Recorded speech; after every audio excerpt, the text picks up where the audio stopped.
4 साल की थी मैं जब मेरी माँ चल बसी।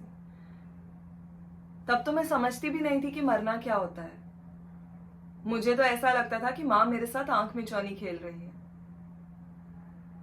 तो इसके लिए मैं रोज सुबह उठ के उन्हें पूरे घर में ढूंढती थी और शाम को थक के सो जाती थी और अगले दिन सुबह फिर से वही खेल शुरू। जब मैं कभी माँ को ढूंढते ढूंढते उनके कमरे में चली जाती थी ना, तो वहां पे बाबा अकेले चुपचाप से बैठे हुए दिखते थे।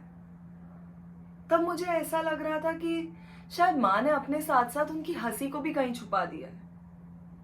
और तब मैंने सोच लिया कि जिस दिन मैं माँ को ढूंढ लूंगी उस दिन बाबा की हंसी भी फिर से लौट आएगी। लेकिन मैं ऐसा सिर्फ सोचती थी। दादी वो सब समझती थी। उन्होंने सच में एक दिन माँ को और बाबा की हंसी को दोनों को ढूंढ लिया। मुझे भी यकीन नहीं हुआ, पर एक दिन दादी ने आके मुझसे कहा कि ये मेरी माँ है। पहले तो मैंने मानने से इनकार कर दिया, पर धीरे धीरे जब मैंने देखा कि वो भी वही सारी चीजें कर रही थी जो मेरी माँ मेरे लिए करती थी, तो और बाबा की हंसी भी लौट आई थी, तो अपने आप को समझा लिया कि यही मेरी माँ है।